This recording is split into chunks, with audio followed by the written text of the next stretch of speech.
Lawak, ngaji jangan nak lawak. Tak usah duk kira tu buat. Amin kan. Jadi itu keadaan kehidupan kita. Hidup dalam keadaan beribadat. Roh ibadat tu ada. Jadi tidak terkeluar orang-orang tua. Jangan kecil hati. Makna disebut muda ni, orang muda ni dia selalu seronok kepada hiburan. Jadi kalau orang muda minat kepada ibadat, itu nombor satu. Orang-orang tua-tua memanglah dia tak mau ada hiburan tu, dia tak apa-apa dah. Walaupun ada lagi yang pok ye dah lagi, tapi sikit-sikit lah, sikit-sikit saja. Jadi orang muda kalau ada, itulah potensi yang paling baik. Yang ketiga, lelaki yang hatinya rajulun qalbuhu mu'allaqun bil masajid, lelaki yang hatinya terikat dengan masjid. Hatinya terikat dengan masjid. Maknanya dia pergi mana pun, pertama sembahyang dia nak sembahyang di masjid.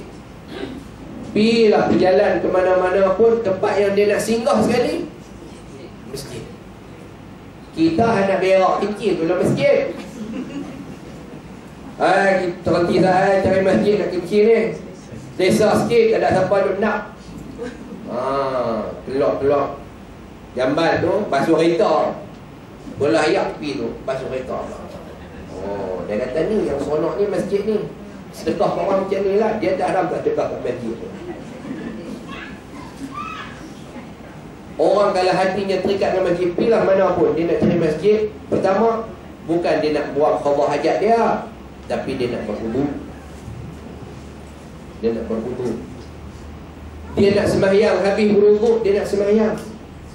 Dia lebih seronok dan lebih syok sembahyang di masjid. Biar dia rasa aku masjid mana tak lalu. Biar dia lalu tu, masjid ni nak singgah dah. Nak singgah masjid tu lah, masjid tu tak bisa singgah lagi. Singgah masjid tu. Biar kalau boleh dia nak atur seluruh tempat tu masjid yang dia biasa duduk. Itu satu. Yang kedua, Nabi sebut dalam hadis, tempat yang kita pernah sujud. Kita pernah sujud di mana-mana tempat. Sujud itu, tempat itu akan menjadi saksi kita. Tempat sujud itu akan menjadi saksi kita beribadat kepada Allah Ta'ala. Maknanya tempat yang kita duduk, kita duduk tempat kita duduk. Hatta dalam hadis Nabi kata, kalau seorang yang keluar daripada rumahnya berjalan untuk ke tempat ilmu, pergi mengaji, pergi majlis ilmu, pergi tempat sembahyang, tempat zikir, tempat ibadat, dia tidak akan ada satu pokok dan seketui batu, hatta sepalit kelebok lumpur pun yang terlekat di kain dia, semua tu akan jadi saksi. Kita lalu sendiri, termuncul sebiji yang lekat di baju, sebiji yang kami duduk mengaji, tu duduk kutip buang ni, modal duduk mengaji, tinat sampai habis pukul 11, biji termuncul. Habis kena kat tempat ni termuncul tu, hak kita tinah tu sampai ke 11 nak habis lagi, tu akan jadi saksi kita. Kita main ni lagi buat sampah pula ni, dah sapu pula. Termuncul tu akan jadi saksi. Terlekat terlempuk, maknanya wala midrin, wala syajaratin, wala hajrin. Tidak akan ada satu pokok pun, tidak akan ada seketui batu pun, tidak ada sepalit lumpur pun, melainkan kesemua itu akan menjadi saksi bahawa kita pernah berjalan, kita pernah pergi, kita pernah pijak, kita pernah lintas, kita pernah terbalik dia masa kita dalam perjalanan pergi tempat-tempat ibadat. Bukan pergi tempat ibadat, kalau pergi tempat maksiat, lepas tu juga jadi saksi dia. Lepas tu juga jadi saksi dia. Maknanya bukan hak hidup nyawa ni saja jadi saksi. Yang mati, makhluk-makhluk jamat, makhluk-makhluk mati. Jamat ni benda-benda mati. Mikrofon, pen, meja, kayu, kotak tisu, kipas angin, aircon sini, lampu, apa semua ni semua ni saksi kita. Allah boleh menghidup dan mematikan. Pada kita mati, pada Allah Ta'ala mereka ini hayyun, mereka ini hidup, dan mereka akan jadi saksi. Sebab itu masjid mana-mana, tempat mana-mana yang kita sembahyang, kita pernah sujud, sebab itu akan jadi saksi. Tempat tu. Itu yang tuan-tuan nak tengok selalu orang habis bayar lagi, dia bayar tadi, bayar tu, bayar tadi, bayar tu, bayar tadi, bayar tu, ubah tak. Itu satu. makna boleh ubah. Dan syarat nak ubah ni dalam fiqah, dia punya syarat-syarat ubah dia tak mestinya umur 4. Contohnya kalau orang pergi sembahyang Jumaat ataupun bukan kita pergi sembahyang tarawih, ni nak puasa nak sembahyang tarawih kan, mayang sunat tahiyatul masjid, katalah mayang masjid, mayang tahiyatul masjid tepi itu. Lepas tu orang bang Isyak, mayang sunat qabliyah pergi tengah sikit, tepi duduk belakang ni. Mayang Isyak, mayang duduk depan pula. Habis ba'diyah, pergi duduk belah sana pula. Nak mayang tarawih, mayang duduk tani pula. 20 rakaat tarawih sampai 2-3 witir tu ubah pula. Ngacau orang, tu tak sah.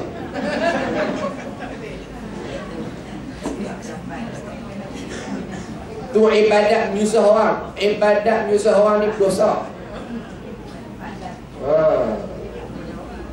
Kacau lah orang jadi. Orang sampai kenal lah dia ni kalau main lagi apa siap-siap lah. Kat mana dia pergi duduk celah seorang kaki tu apa bagi lah.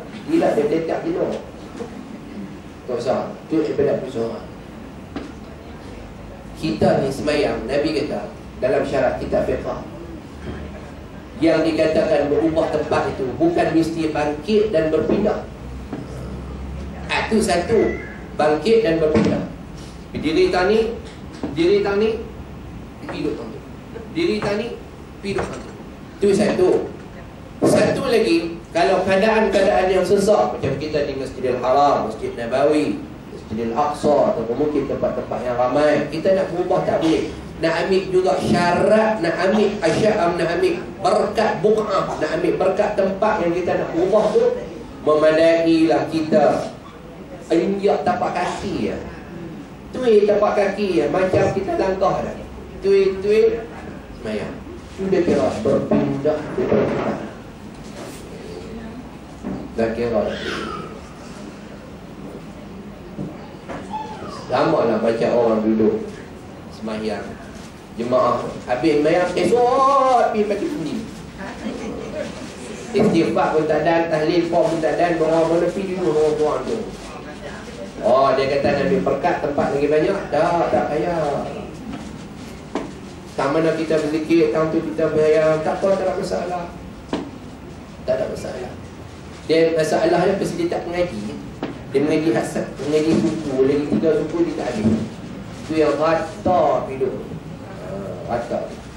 Jadi tak mana kita duduk, semayanglah kita. Kerana tempat-tempat itu akan jadi saksi kita.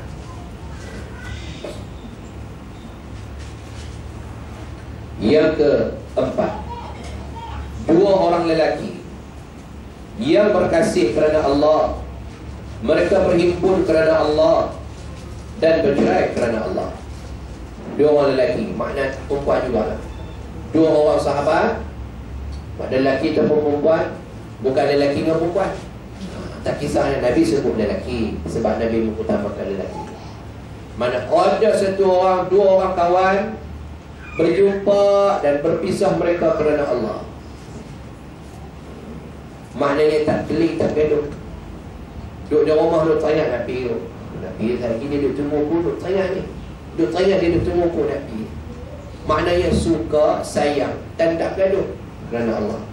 Selagi habis-habis balik ni, kawan ni bawa butuh dia balik, kawan ni pun balik.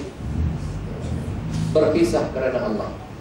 Makna berjumpa dengan nama Allah, berpisah pun dengan nama Allah.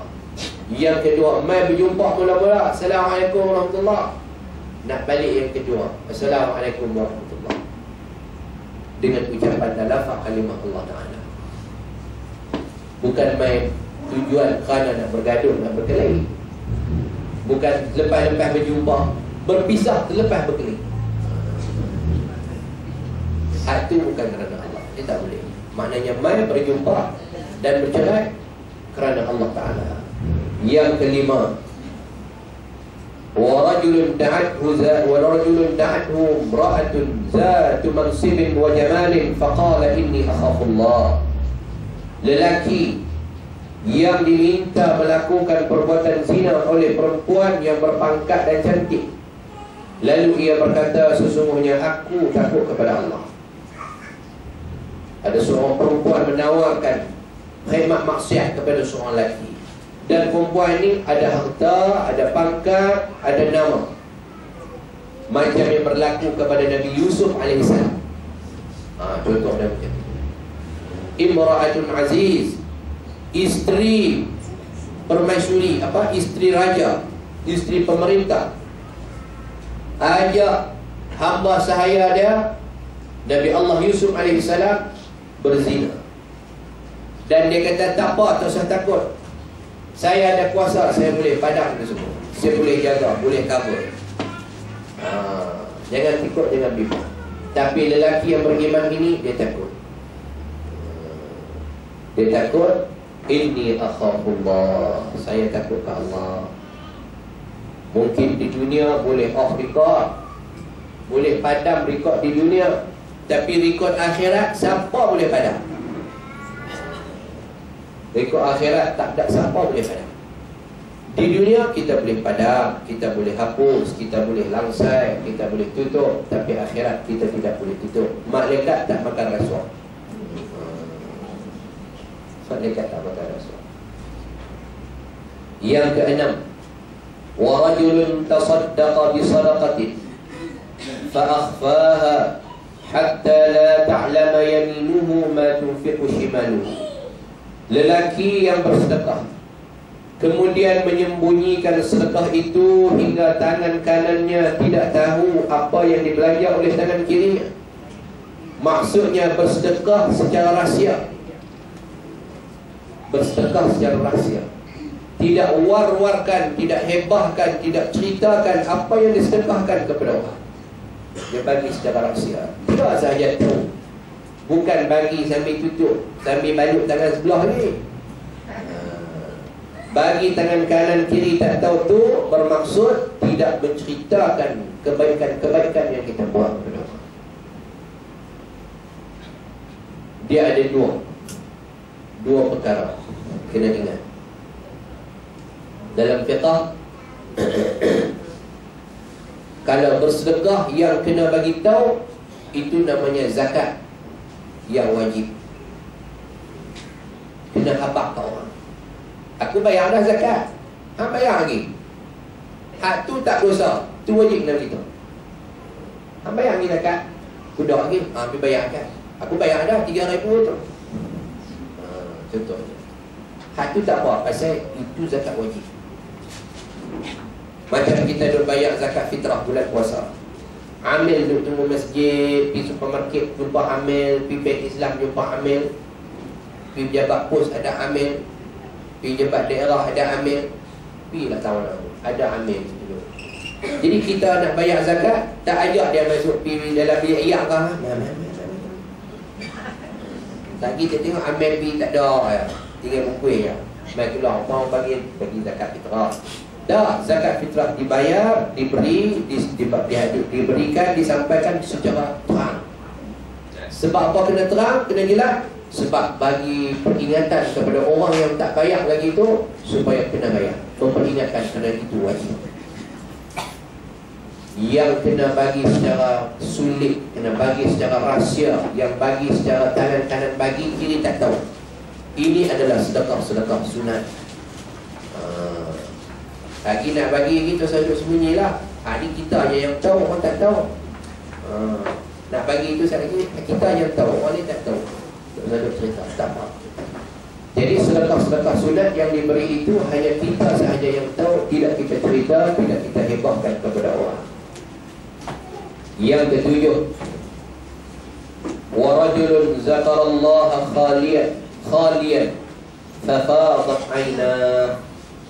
Dan lelaki yang berzikir mengingati Allah dalam keadaan seorang diri. Saya punya ni dia tak lekat apa nama job dia.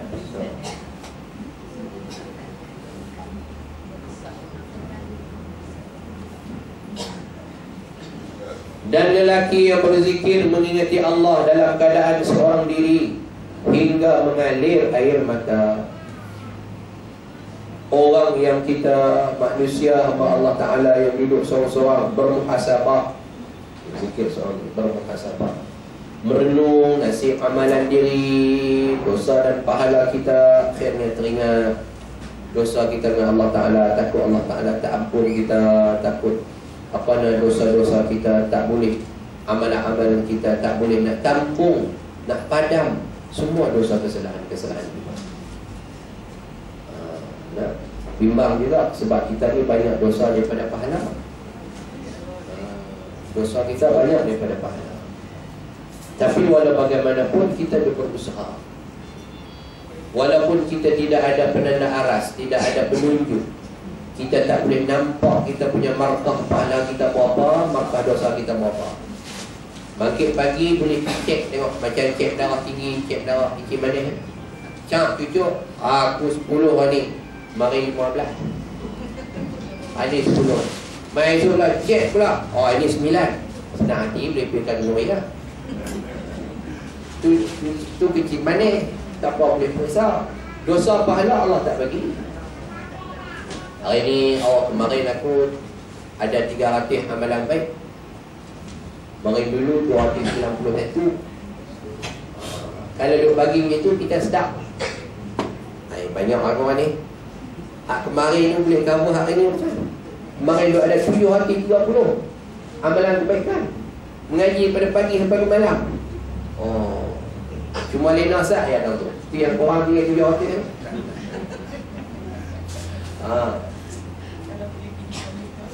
Kalau dia kita boleh duk nampak betul penanda aras tu, markah kita berapa, kita rasa sedap. Macam kita duk nampak dalam tong rumah kita tu, berapa banyak lagi, tak beli tak apa. Dia dengar, no tak ada apa dah, baru kadut sedap betul kedai. Takut jadi macam tu lah. Tengok celepah amalan kita habis dah. Barulah kadut. Lah luhuk tak masuk lagi. Nak main awal tak masuk luhuk tak apa kot. Pahala habis dah ni. Banyak masalah sebab tu Allah tak bagi pahala kita nampak. Tak bagi dosa kita.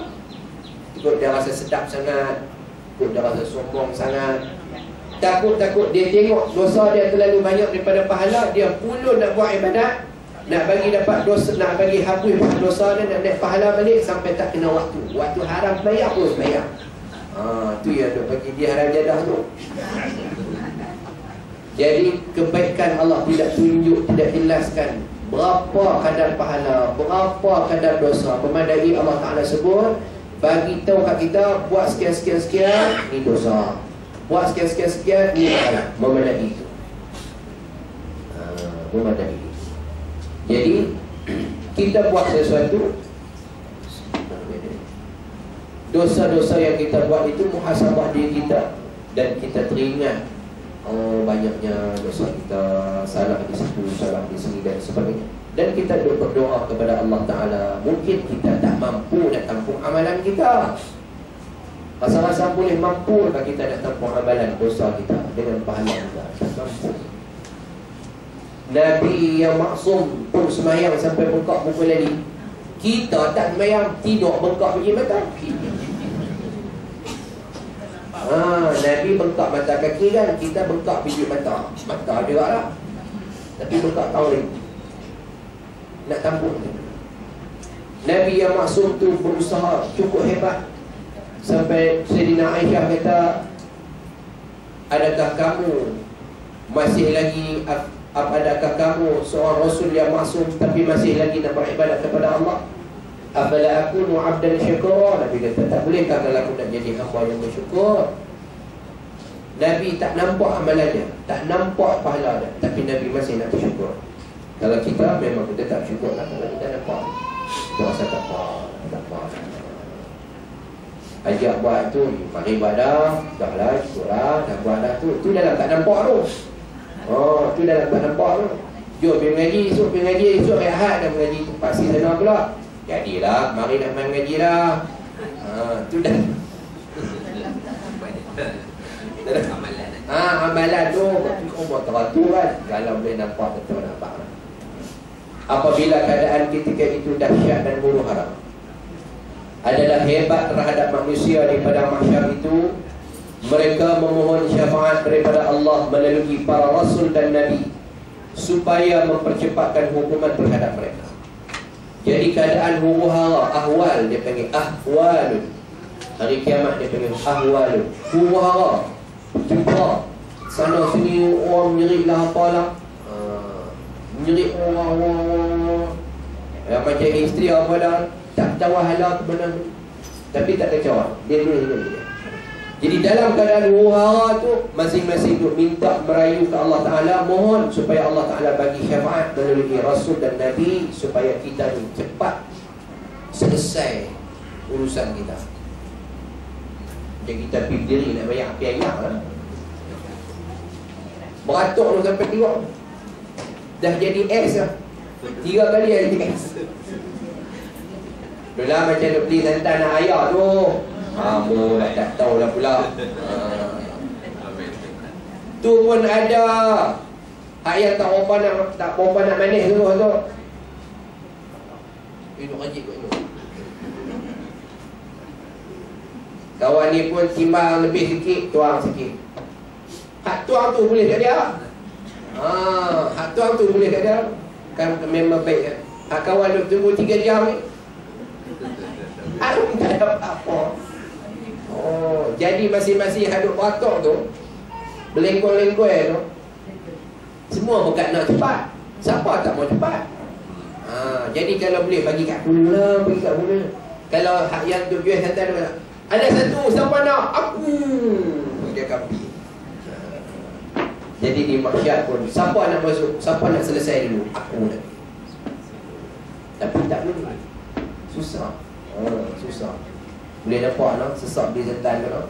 Ini bayar sikit, saya orang perempuan lah, dan sambil di santan. Saya senang ya, santan kotak lah. Tak payah pun. Dan ni beli nyok, beli pokok-pokok ni.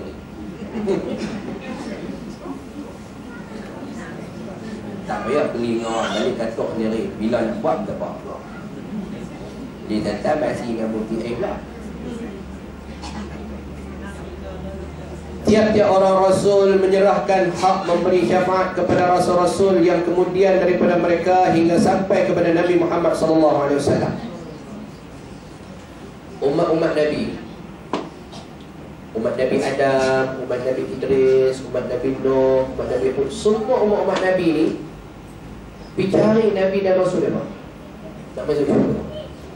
Ya Rasulullah, Ya Rasulullah, Ya Rasulullah, doalah kami bagi masuk syurga, bagi masuk syurga. Minta umat Nabi Adam, dia minta kepada Nabi Adam. Umat Nabi Musa, minta kepada Nabi Musa. Umat Nabi Isa, minta kepada Isa. Umat Nabi Nuh, minta kepada Nabi Nuh.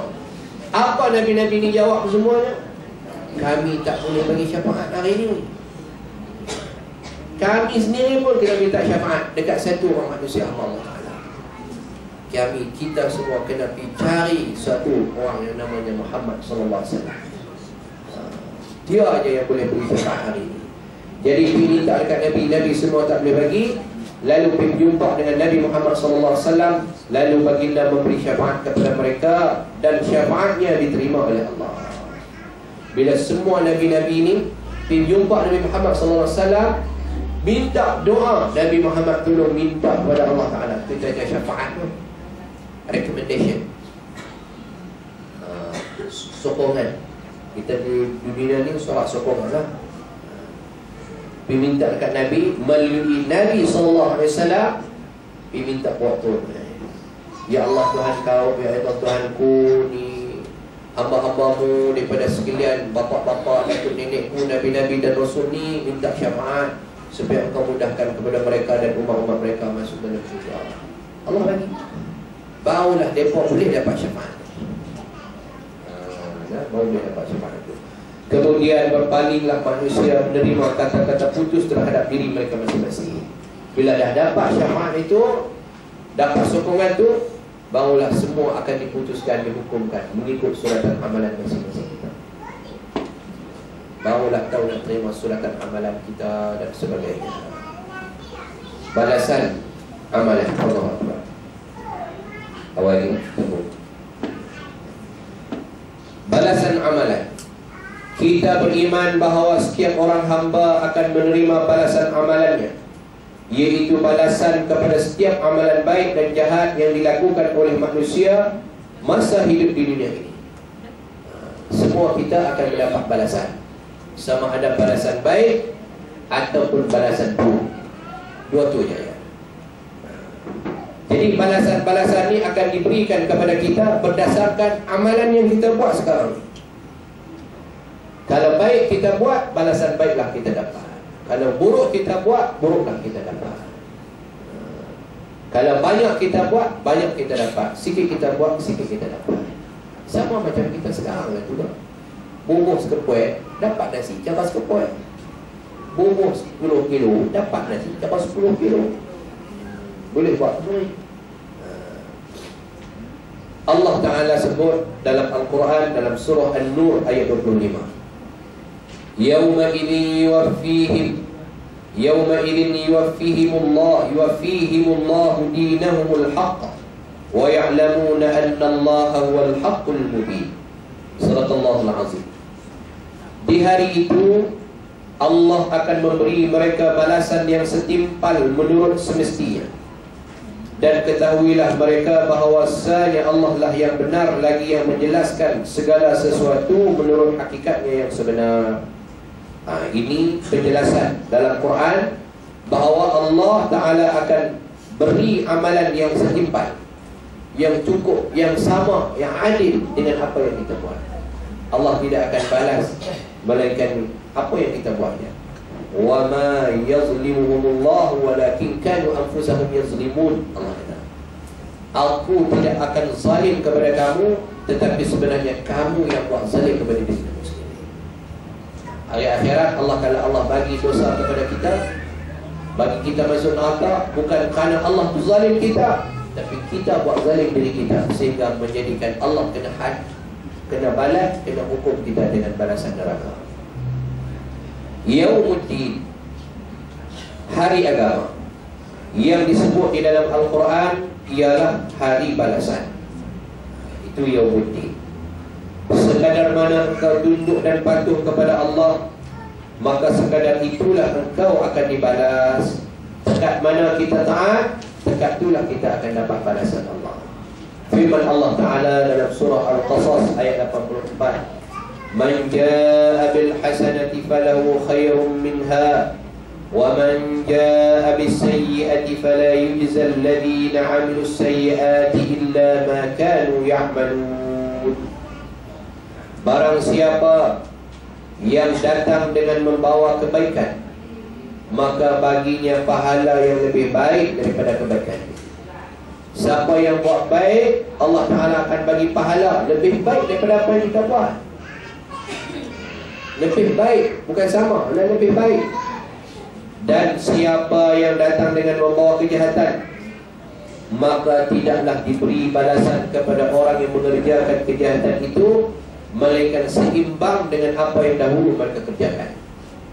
Siapa yang buat jahat pula, Allah Ta'ala akan bagi balasan setimpal sama macam mana dia buat jahat. Allah bagi ini cukup adil. Orang buat baik, Allah bagi pahala lebih, barakah lebih. Orang yang buat jahat, Allah Ta'ala baik balas balik ataupun beri dosa kepada orang yang buat jahat ini sama, sikit pun tak lebih. Kau kata hang buat jahat, maka hang kena jahat lebih, macam sama nak bagi macam baik lebih. Tak. Sebab seboleh-bolehnya kebaikan ini kalau boleh dihapuskan. Sebab tu Allah cari yang minimum. Allah bagi yang paling kurang. Hang buat dekat ni 10 jahat, hang 10 lah, tak bagi 11. Tapi kalau buat baik 10, Allah bagi 12. Sebab Allah memang nak mengkehendakkan kepada kita, hamba-hambanya jadi taat, jadi baik, selamat dunia, selamat akhirat. Tapi yang buat kebaikan, yang buat kejahatan, Allah akan bagi seminimum yang boleh. Seminimum yang boleh. Itu peluang Allah Ta'ala dah sebut kepada kita. Peluanglah Allah bagi kepada kita. Kalau kita buat baik, kita dapat banyak. Buat jahat, kita dapat cukup-cukupnya. Sabda Rasulullah sallallahu alaihi wasallam, Ya ibadi, innama hiya a'malukum uhsiha lakum summa uwaffiyakum ay iyyaha summa uwaffiyakum iyyaha faman wajada khaira falyahmadillah faman wajada khaira falyahmadillah, wa man wajada ghaira zalika fala yalumanna illa nafsah. Rawahu Muslim. Ini hadis kursi. Ini hadis kursi. Ya ibadi, Allah kata, wahai hamba-hambaku, innama hiya a'malukum uhsiha lakum, sesungguhnya itulah amalan-amalan kamu yang aku hitungkan untuk kamu. Apa yang kamu buat, maksudnya Allah Ta'ala kira, Allah Ta'ala catat, Allah Ta'ala tulis dan simpan. Summa uwaffiyakum iyyaha, kemudian aku akan sempurnakan balasannya kepada kamu. Bila aku dah tulis, aku dah catat semua apa yang kamu buat, sampai masa nanti aku akan balas ke semua mengikut apa yang kamu buat. Faman wajada khaira, maka barang siapa yang mendapati balasan yang baik, falyahmadillah, maka hendaklah ia memuji Allah. Siapa yang dapat amalan baik, kita kena syukur kepada Allah. Sekarang ni pun, walaupun kita mungkin kita tidak sampai kepada tempat yang sebenar kita nak terima amalan tu, memang nanti di mahsyar nanti, manusia-manusia hamba Allah yang diberi balasan baik akan bersyukur kepada Allah. Sujud sajidan lillah, sujud kepada Allah Ta'ala. Memang mereka akan sujud. Makna hari itu tak selalu bimbang. Semua manusia yang terpilih tahu apa nak buat. Lihatlah, lihatlah, sekiranya Allah Ta'ala bagi kepada kita sesuatu yang baik dan kita nampak itu adalah kebaikan untuk kita, falyahmadillah, kena bersyukur kepada Allah. Bersyukur dalam arti kata bersyukur dengan perbuatan, bersyukur dengan perkataan, bersyukur dengan i'tiqad, dengan hati. 3 cara kita boleh bersyukur kepada Allah. Bersyukur dengan perbuatan, bersyukur dengan perkataan, bersyukur dengan hati. Bersyukur dengan perkataan, kita banyak menyebut, memuji, berzikir, bersalawat, beristighfar, segala-galanya yang boleh kita sebut dengan mulut kita. Itu bersyukur dengan lidah. Bersyukur dengan perbuatan, melahirkan amalan-amalan taat kepada Allah. Sembahyang, mungkin puasa, mungkin bersedekah, mungkin tolong bantu orang. Mungkin kita ada nikmat lebih, kita boleh tolong orang. Mungkin kita ada sihat lebih, kita boleh tolong orang. Mungkin kita ada masa lapang lebih, kita boleh tolong orang. Itu dengan perbuatan. Dengan i'tiqad, dengan hati, menjadikan hati tidak langsung lalai, tidak sunyi daripada ingat kepada Allah. Jadikan hati kita ini, cara bersyukur dengan hati, sentiasa suka dan menanti-nanti untuk melakukan taat kepada Allah Ta'ala. Ibarat macam kekasih, sepasang kekasih, lelaki perempuan yang duk cinta, balik di rumah, duk tunggu bila nak siap, nak pergi jumpa pula. Kita dengan Allah Ta'ala habis sematu sembahyang, duk tunggu pula bila nak main asar ni, lambatlah. Habis asar duk tunggu pula bila nak main maghrib ni. Habis maghrib bila nak main isyak. Habis isyak bila nak main subuh. Duk tunggu daripada satu ke waktu. Sampai di mana yang rasa? Hati yang rasa, qalbun, hati kita yang rasa nak dekat kepada Allah. Itu antara cara kita bersyukur kepada Allah. Jadi siapa yang dapat, bersyukurlah kepada Allah dengan cara-cara yang demikian. Di hari akhirat memang tidak dapat disangkal, tidak dapat ditolak. Setiap hamba-hamba yang beriman, yang mukmin, yang akan masuk dalam syurga, mereka akan syukur kepada Allah, bersyukur kepada Allah dengan sendiri. Dan dia tahu dia nak buat apa. Dia tahu dia nak buat apa.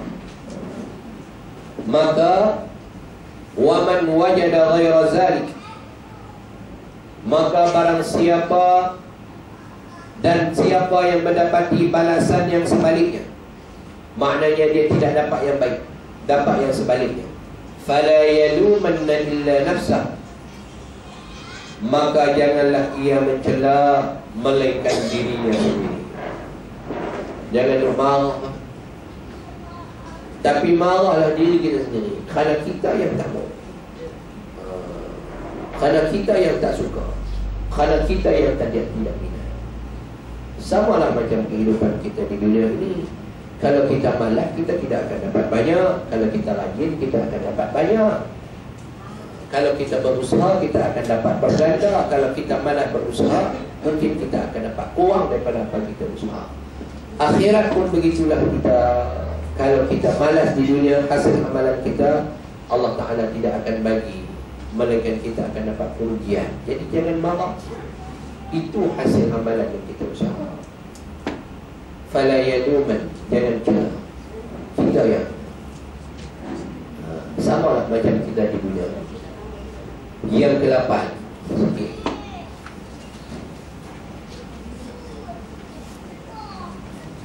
Panjang. Ada soalan? Saya baca sikit. Aku buat lagi ada soalan saja. Yang ke-8, menghadap Allah dan hisab amalan.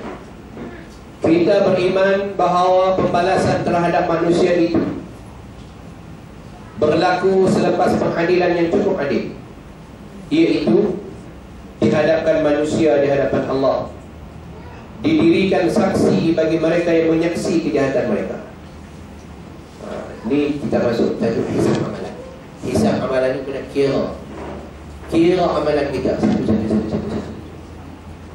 Macam kita kira duit, daripada duit 100, duit 10, duit RM5, duit RM1, duit RM5, duit RM2, duit RM10, duit RM5 pun kira. Berapa kupang, berapa ringgit. Macam pen kira. Bayar tak cukup sedikit pun dia kira 999 sen. Pergi bagi sedikit dia ada. Tolak. Jadi 1000. Punya halus dia kira hampir 100. Halus. Dia kata Allah sedikit pun kira lah. Kira lah. Kira. Tak bagi cukup. Jadi Allah Ta'ala akan bagi amalan kita selepas semua kita ini dihisapkan di hadapan Allah. Selepas semua saksi-saksi kita, Allah Ta'ala datangkan semua saksi-saksi. Kalau kita kena masuk neraka, pasal apa kita kena masuk neraka? Kita kata aku tak buat dan sebagainya, Allah bawa main saksi. Ni dia saksi. Ni yang kata hang kena masuk neraka ni dia. Depa ni yang akan kata saksi. Kamu akan dimasukkan ke syurga. Ini dia bawa saksi yang membolehkan kamu masuk ke syurga. Saksi ini sebut sekian. Selepas itu mereka pun menyaksi amalan mereka sendiri dan mengaku surat amalan mereka. Kita semua tengok, kita akan dapat suratan amalan kita sendiri. Allah akan bagi kepada kita. Wajib kita beriman bahawa adanya penghadapan di hadapan Allah, hisaban amalan dan pembacaan surat amalan itu, kerana semua itu adalah kenyataan yang dibuktikan oleh Al-Quran, As-Sunnah dan ijma' ulama al-muslimin. Kita kena beriman, kena beriktikad, kena percaya dalam hati kita bahawasanya kita akan duduk di hadapan Allah, diri di hadapan Allah. Allah akan kira itu amalan kita. Bila kita duduk di hadapan Allah, Allah akan kira satu apa yang kita buat. Dan kita akan baca suratan amalan kita. Kita buat apa, sekian. Semua itu berlaku dalam keadaan yang paling cepat, pantas. Kita tak boleh nak fikir pantas itu macam mana. Kalau saya suruh tuan-tuan setiap orang baca Fatihah kat saya ingat pukul 1 balik. Kalau seorang-seorang baca ni, pukul 1 balik. Nak habis ya. Itu kita kira cepat lah tu. Baca Fatihah cepat. Terus awakah napas ya. Cepat skip ke 12 balik. Itu kiraan kita. Tapi Allah Ta'ala punya kiraan, wallahu sari'ul hisab. Wallahu sari'ul hisab. Allah amat cepat kira, Allah amat cepat menghitung. Kalau mesin kira kalkulator tu cepat, Allah lagi cepat. Allah lagi cepat. Tak tahu nak bang cepat dia tu. Tuan-tuan duk biasa tengok orang duk pok jalan, duk bawa tongkat kaki 3 tepi jalan tu. Ada teropong jalan masuk ke rumah kita tu. Kadang-kadang kena ke dapur, kadang-kadang kena konyol. Lepas sukat tu boleh dapat distance dia, dapat jarak dia berapa. Tak payah tarik tali pun. Dia tak diri kaki 3 dari sini, dia tak kaki 3 dari sana, dia teropong, bagi betul lampu laser dia sana dengan sini. Di komputer dia naik berapa jarak. Dia tak perlu pun. Motor fuse itu teropong. Tak tahu lah dia teropong jalan ke teropong orang. Kalau dia halau main ke rumah tu, tarik cerai lah. Kalau halau pergi ke pengunjung tu, dia pergi dia pergi dia teropong kumbang lah. Dia boleh dapat tu jarak lah. Di sini jarak lebih, situ berapa. Dia boleh dapat. Cepat. Cepat. Tu dia punya hisap dia. Berhubung dengan penghadapan manusia di hadapan Allah itu dalilnya. Firman Allah dalam surah Al-Haqqah ayat 15 dan 18.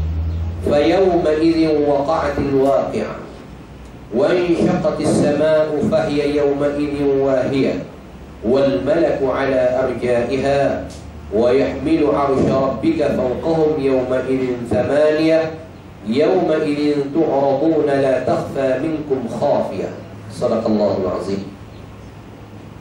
فَيَوْمَئِذٍ وَقَعَتِ الْوَاقِعَةُ, maka pada hari itu terjadilah hari kiamat. Hari mula-mula Allah tiup sangkakala jadi kiamat. Waqi'ah itu salah satu nama kiamat. Wanshaqqatis samaa'u fahiya yawma idzin wahiyah, dan terbelahlah langit kerana pada hari itu langit menjadi lemah. Langit jadi putih. Kita tengok putih. Dia tak kuat dah. Wal malaku ala arja'iha, dan malaikat berada di penjuru langit. Wa yahmilu 'arsya rabbika fawqahum yawma idzin thamaniyah, dan pada hari itu 8 orang malaikat menjunjung arasy Tuhanmu di atas kepala mereka. Ada 8 malaikat yang tugas mereka akan junjung arasy Allah. Lepas ni jadi macam tongkat penongkat, jadi macam tiang tongkat arasy Allah Subhanahu wa. Tanda mereka ini taat kepada Allah, lepas junjung arasy Allah Ta'ala. 8 malaikat. Yawma idzin tu'raduna la takhfa minkum khafiyah. Pada hari itu kamu dihadapkan kepada Tuhanmu, tiada sesuatu pun dari keadaanmu yang tersembunyi bagi Allah. Hari itu semua kita akan dihadapkan di hadapan Allah. Tidak akan ada satu pun yang terselindung, yang boleh kita sembunyikan, yang boleh kita rahsiakan, melainkan semuanya Allah Ta'ala tahu. Firman Allah, wa'uwidu ala rabbika saffa laqad ji'tumuna kama khalaqnakum awwala marrah, dan mereka akan dibawa ke hadapan Tuhanmu dengan berbaris-baris. Saffa, berbaris-baris, mana seorang-seorang. Macam kita beli santan tu, seorang-seorang. Laqad ji'tumuna kama khalaqnakum awwala marrah, sesungguhnya kamu kepada kami sebagaimana kami menciptakan kamu pada kali yang pertama. Cara kita pergi ke Allah Ta'ala seorang-seorang tu, macam mana kita keadaan kita baru dilahirkan, tidak ada pakai apa-apa. Tapi nak terima amalan kita dengan Allah, tapi Allah Ta'ala nak kira, nak cek amalan kita. Macam ibu mengandung pergi periksa klinik, nak timbang lah, naik ukur lah, periksa darah, gaya gula lah, apalah. Seorang. Wallahu ta'ala a'la wa a'lamu bihaqiqatil hal. Saya tangguh di situ. Ada soalan? Apa-apa yang boleh berbincang, kalau saya tahu, saya jawab. Saya tak tahu, saya tangguh.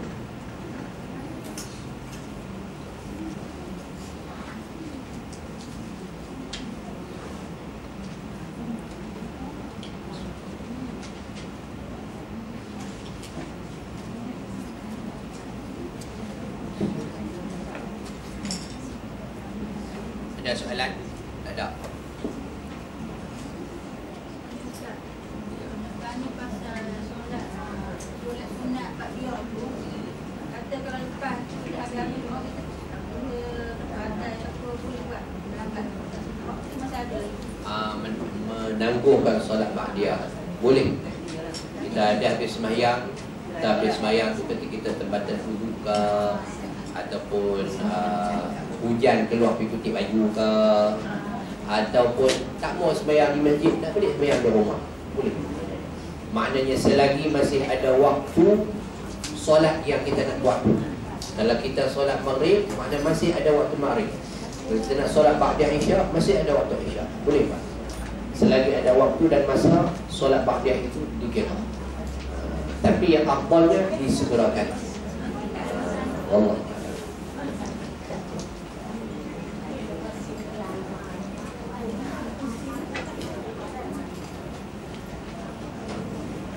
Ada lagi? Ya, ya.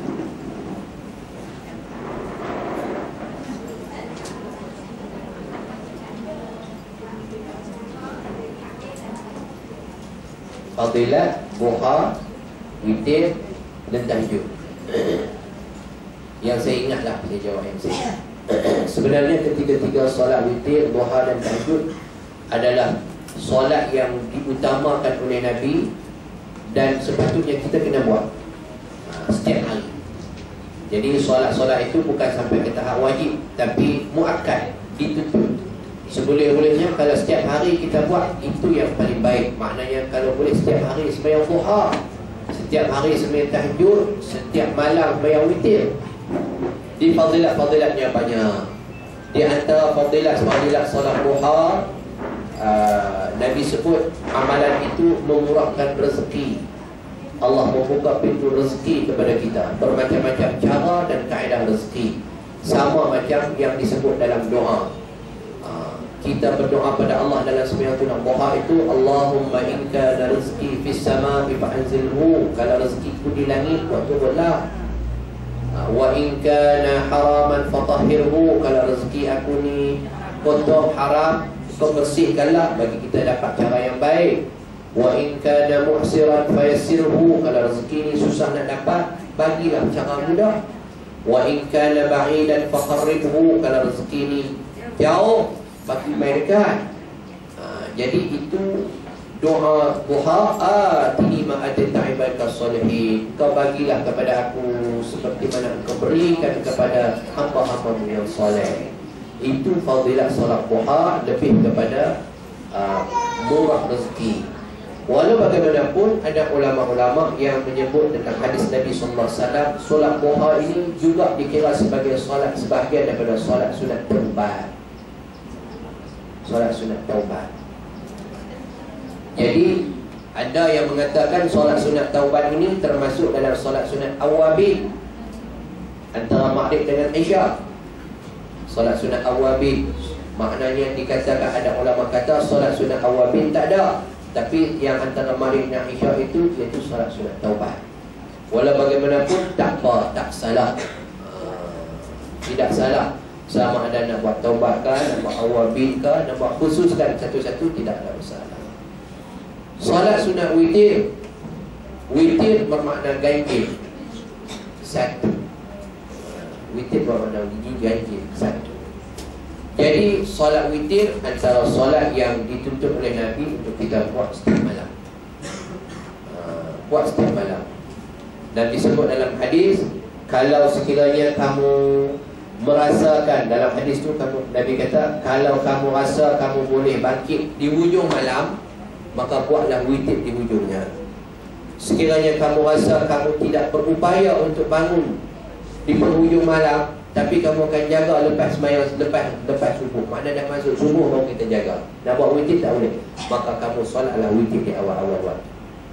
Jadi boleh buat sembahyang sunat ba'diyah, buat sembahyang sunat witir, paling kurang 1 rakaat. Begitu juga dengan sembahyang sunat tahajud. Syarat nak buat sembahyang sunat tahajud, kena tidur, kena lena. Tapi kalau lena lah tak boleh buat tahajud. Kalau lena dah tak. Kena tunggu malam. Si lena siang tak terpakai, kena lena malam. Siang tak jadi. Siang dia panggil qailulah. Ada agak hukum tu yang lena tu. Saja aja dia nama lena siang ni, dia namanya qailulah. Lena sekejap. Ambil bateri, tak kira pergi nori. Lena malam, lena sekejap. Sekejapnya tak kisah, makna kita terlelap, terjaga. Dah dikira boleh buat sembahyang tahajud. Syaratnya selepas isyak. Syaratnya maknanya bila dah masuk solat isyak. Waktu afdal sembahyang tahajud ni hujung malam. Hujung malam.